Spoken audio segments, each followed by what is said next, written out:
To the destination. और आज के इस क्लास में मैं कुछ ट्रांसलेशन लेकर आया हूँ जिसको बोलने में अक्सर बच्चे गलतियाँ करते हैं। वो कौन से वर्ड हैं जिसमें बच्चे डेली यूज में तो उसका प्रयोग करते हैं लेकिन वास्तव में वो ग्रामेटिकली रूप से गलत होता है। तो ऐसे कुछ ट्रांसलेशन आपके लिए एग्जाम्पल के रूप में मैं लेकर आया हूँ। ये ट्रांसलेशन को हम यहाँ पे देखेंगे और इसको आज करेक्ट करने की कोशिश करेंगे। ये जितने भी ट्रांसलेशन मैंने लिखा है, जैसे कि वह अच्छा लिखता है, ही राइट्स गुड, जिसको मैंने यहाँ रॉन्ग का साइन किया है, यानी कि यह सेंटेंस गलत है। उसी प्रकार मेरे अनुसार का अगर ट्रांसलेशन बनाना हो तो अकॉर्डिंग टू मी का यूज अक्सर बच्चे करते हैं, जो कि एक गलत सेंटेंस है, जो कि यह ग्रामेटिकली रूप से भी गलत है। तो उसको आज के इस क्लास में हम लोग पढ़ने वाले हैं। और अगला ट्रांसलेशन है मैं कल रात उससे मिला। इसको बनाने में अक्सर बच्चे यहाँ I met him yesterday night का यूज करते हैं। तो आखिर यह ट्रांसलेशन में यस्टरडे नाइट का यूज कैसे गलत है, इसको मैं आगे की वीडियो में पढ़ाने वाला हूँ। और अगला है ट्रांसलेशन पानी से बर्फ बना है। पानी से बर्फ बना है, इसका मैंने ट्रांसलेशन यहाँ दिया है ice is made from water. और वह शिक्षा के पेशे में है, अर्थात वह शिक्षा या अध्यापन के पेशे में है। इसको बनाने के लिए अक्सर बच्चे he is in teaching line का यूज करते हैं, या आई एम इन टीचिंग लाइन, मैं अध्यापन के क्षेत्र में हूँ, अध्यापन के पेशे में हूँ। I am in teaching line, you are in teaching line का यूज करते हैं, जो पूर्ण रूप से यह सेंटेंस गलत है। तो आज के वीडियो में ऐसे ही कुछ ट्रांसलेशन को हम लोग पढ़ने वाले हैं जो वास्तविक रूप से गलत है और जिसको बनाने में 99% बच्चे गलती करते हैं। तो आखिर ये सभी ट्रांसलेशन का सही ट्रांसलेशन इन सभी जो सेंटेंस है, वाक्य है, इसका सही में वास्तविक में इसका इंग्लिश ट्रांसलेशन क्या होना है, क्या होना चाहिए, इसको आज के वीडियो में हम लोग पढ़ने वाले हैं। तो मेरे साथ बने रहें और यहाँ से हम लोग वीडियो की तरफ बढ़ेंगे और ट्रांसलेशन पढ़ेंगे। सो अब हम लोग पहले एग्जाम्पल की तरफ चलेंगे, जिसमें पहला क्वेश्चन में लिखा गया है वह अच्छा लिखता है। इसको हम लोग पहले बनाएंगे। वह अच्छा लिखता है, इस ट्रांसलेशन का यहाँ पे मैंने इस वाक्य का ट्रांसलेट मैंने किया है ही राइट्स गुड, जो कि अक्सर बच्चे ऐसे ही बनाते हैं, या अक्सर बोला जाता है तो ही राइट्स गुड या ही इज गुड राइट्स, ऐसा लोग बच्चे बनाते हैं, जो कि गलत होता है। तो इसका वास्तव में इसका सही ट्रांसलेशन क्या होना चाहिए, इस पे हम लोग चर्चा करते हैं। जैसे ही राइट्स गुड लिखने के लिए मैं एक एग्जाम्पल, इसको बताने से पहले एक एग्जाम्पल दूंगा। जैसे मैं एक ट्रांसलेशन लिख रहा हूं, वह एक अच्छा लड़का है। वह एक अच्छा लड़का है, इसका ट्रांसलेशन अगर मैं बनाऊं इस सेंटेंस का, तो he is a good boy का प्रयोग होगा। तो यहाँ आप देख रहे हैं कि यहाँ अच्छा का प्रयोग, यहाँ गुड का यूज किया गया है और इसमें भी गुड का प्रयोग किया गया है, जबकि यह सेंटेंस गलत है और यह सेंटेंस सही है। तो इसका सही क्या कारण है कि हमने यहाँ गुड को रॉन्ग किया है, तो मैं बता दूं। सबसे पहले हम लोग यहाँ देखेंगे कि बॉय एक नाउन है। बॉय क्या है? नाउन है, और जबकि गुड एक एडजेक्टिव है। गुड एक एडजेक्टिव है, और आपने पार्ट्स ऑफ स्पीच में पढ़ा है जो नाउन का विशेषता बताता है, जो नाउन का विशेषता यानी क्वालिटी को दिखाता है, उसे एडजेक्टिव कहते हैं। तो इस सेंटेंस में वह एक अच्छा लड़का, इस लड़के का विशेषता कैसा है कि वह कैसा है, तो अच्छा है, अर्थात यहाँ गुड का यूज किया गया, एडजेक्टिव का यूज किया गया है। तो इस आधार पे यह सेंटेंस सही है। जबकि इस सेंटेंस पे हम लोग चलेंगे, इस सेंटेंस की बात करेंगे, तो यहाँ वह अच्छा लिखता है, इसको मैं लिख रहा हूं वह अच्छा लिखता है। इस ट्रांसलेशन की तरफ चलेंगे तो हम यहाँ देखेंगे कि वह एक सब्जेक्ट है ही, और यहाँ लिखना, लिखना एक सिंपल प्रेजेंट टेंस का यूज है, क्योंकि ये लिखना से बना है, लिखता है, ता है ती है, अर्थात जिस क्रिया के अंत में, वर्ब के अंत में ता है ती है रहता है वह सिंपल प्रेजेंट टेंस में होता है। अर्थात इसका स्ट्रक्चर सब्जेक्ट प्लस V1 या V5 प्लस ऑब्जेक्ट के रूप में बनेगा, सब्जेक्ट प्लस ऑब्जेक्ट के रूप में बनेगा। तो मैं यहाँ पे उसको सब्जेक्ट के रूप में ही का यूज करूंगा, और वर्ब यहाँ है लिखना, तो लिखना का राइट्स का यूज करेंगे। अब मैं यहाँ अगर इस सेंटेंस में गुड का प्रयोग करता हूं, अगर इस सेंटेंस में राइट्स के बाद गुड का प्रयोग करता हूं तो यह सेंटेंस गलत होगा, क्योंकि यह राइट्स क्या है, एक वर्ब है, और गुड एक एडजेक्टिव है। गुड एक एडजेक्टिव है और राइट्स एक वर्ब है। तो यहाँ वह अच्छा लिखता है, लिखने का विशेषता क्या है, कैसा लिखता है, तो लिखता कैसा है, तो अच्छा, यानी इस वर्ब का विशेषता बता रहा है। तो आपने पार्ट्स ऑफ स्पीच में पढ़ा है कि जो नाउन और प्रोनाउन की विशेषता बताता है, क्वालिटी बताता है, उसे एडजेक्टिव कहते हैं, जबकि जो एडजेक्टिव वर्ब एवं स्वयं अपने आप का, है ना, विशेषता बताए उसे एडवर्ब कहते हैं, एडवर्ब कहते हैं। तो मैंने यहाँ लिखा है, आपको एक नोट में आप याद रखेंगे कि जो एडजेक्टिव वर्ब एवं स्वयं, अर्थात यानी एडवर्ब स्वयं अपने आप का विशेषता बताए, यानी क्वालिटी को दर्शाता है, उसे एडवर्ब कहते हैं। यानी कि दो चीजें हैं, जो एडजेक्टिव और वर्ब तथा स्वयं यानी एडवर्ब स्वयं का भी विशेषता बताएगा, उसे एडवर्ब का प्रयोग, उसे एडवर्ब कहा जाएगा, जबकि जो नाउन का विशेषता बताएगा, प्रोनाउन का विशेषता बताएगा, उसे एडजेक्टिव कहा जाएगा। तो हमें यहाँ देखना है कि यहाँ लिखना यानी लिखता है एक वर्ब है, और वर्ब की विशेषता बताया जा रहा है यहाँ, यानी कि अच्छा एडवर्ब के रूप में होगा, यानी ये एडवर्ब के रूप में प्रयोग किया जाएगा। तो यहाँ एडवर्ब का प्रयोग होगा, तो यहाँ गुड, जबकि गुड अगर मैं करता हूं तो गुड एक एडजेक्टिव है, अर्थात गुड कहना गलत है। गुड के बदले राइट्स के बाद एडवर्ब का यूज किया जाएगा, अर्थात अच्छा का एडवर्ब, गुड का एडवर्ब हम लोग यहाँ इसको हटाकर वेल का प्रयोग करेंगे।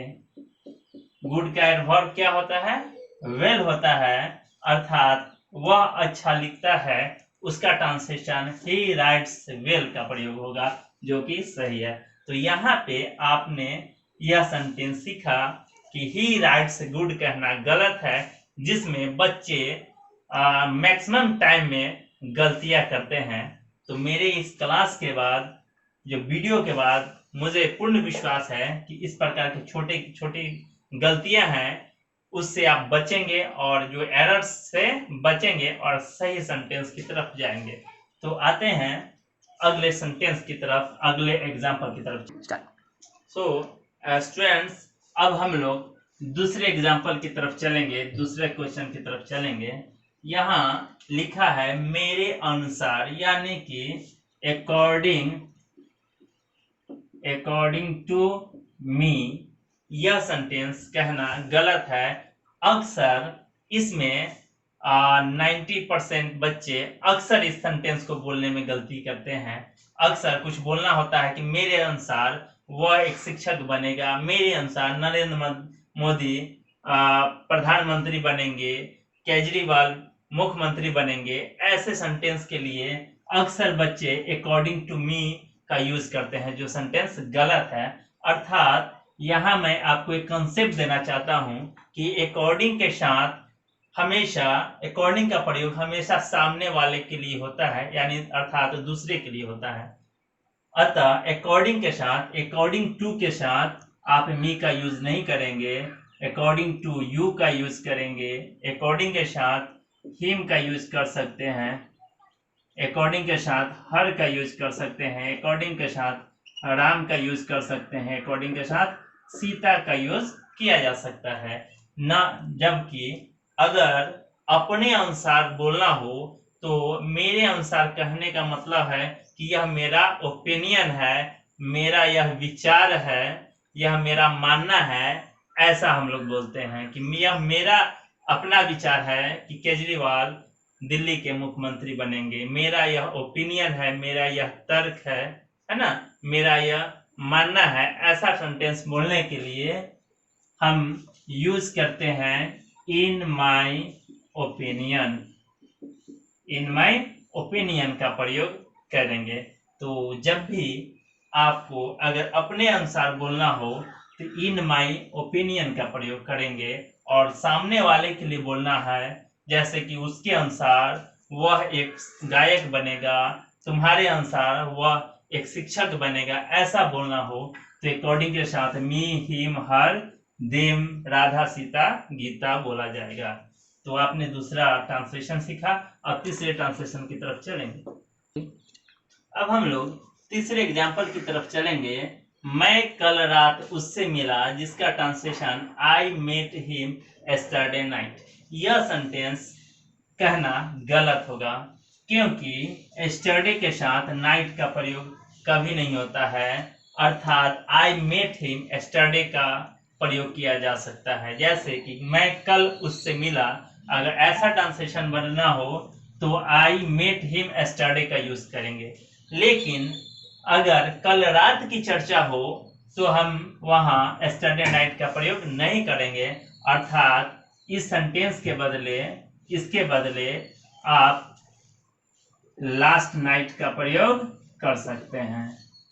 इसके बदले ये सेंटेंस गलत है, अर्थात I met him last night का प्रयोग सही होगा। तो कभी भी कल रात की बात चर्चा हो तो यस्टरडे नाइट का प्रयोग नहीं करेंगे, बल्कि उसके बदले I met him last night का यूज करेंगे, लास्ट डे का यूज करेंगे। तो आइए अब चौथे एग्जाम्पल की तरफ चलेंगे। नेक्स्ट एग्जाम्पल की तरफ चलेंगे और एग्जाम्पल नंबर 4 की तरफ चलेंगे। इसमें लिखा गया है पानी से बर्फ बना है, और इसका translation ice is made from water किया गया है, जो कि एक गलत है।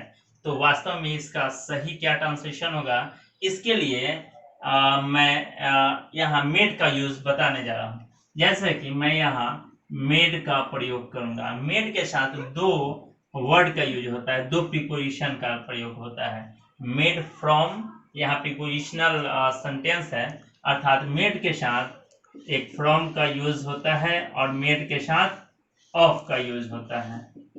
ये दो ऐसे प्रीपोजिशन है जो मेड के साथ अक्सर लगता है। अर्थात अब यहाँ मुझे फ्रॉम और ऑफ में अंतर देखना है। तो फ्रॉम का यूज उस जगह पर किया जाता है जहां ओरिजिनल फॉर्म्स प्राप्त न हो, जहां ओरिजिनल फॉर्म्स प्राप्त न हो, और ऑफ का प्रयोग जहां ओरिजिनल फॉर्म्स प्राप्त हो। अर्थात ऐसा सेंटेंस की चर्चा हम यहाँ करेंगे, ऐसे वाक्य जिस वाक्य में हमें पता चलता है कि कोई चीज बना है किसी चीज के माध्यम से, और फिर से वह अपने वास्तविक रूप में आ जाए तो वहां ऑफ का, जहां वास्तविक रूप में ना आए वहां फ्रॉम का। इसके लिए एक सेंटेंस की बात है, जैसे ice is made from water, पानी से बर्फ बना है। अर्थात पानी से बर्फ बना है। अगर पानी को मैं फ्रीजर में डालूंगा तो वह ठंडा होकर बर्फ का रूप ले लेगा, जबकि उस बर्फ को गर्मी के तापमान पे अगर रखेंगे तो वह फिर से पानी का रूप ले लेगा, अर्थात वह फिर से ओरिजिनल फॉर्म में प्राप्त हो जाएगा। अर्थात आइस इज मेड फ्रॉम के बदले हम यहाँ ऑफ का मेड ऑफ वाटर का प्रयोग करेंगे। तो स्टूडेंट्स, आइस के साथ जब भी हम यूज करेंगे तो क्या चीज ऑफ का, क्योंकि यहाँ आइस पानी से बर्फ बना है और बर्फ को फिर से पिघलाएंगे तो वह पानी का रूप ले लेगा।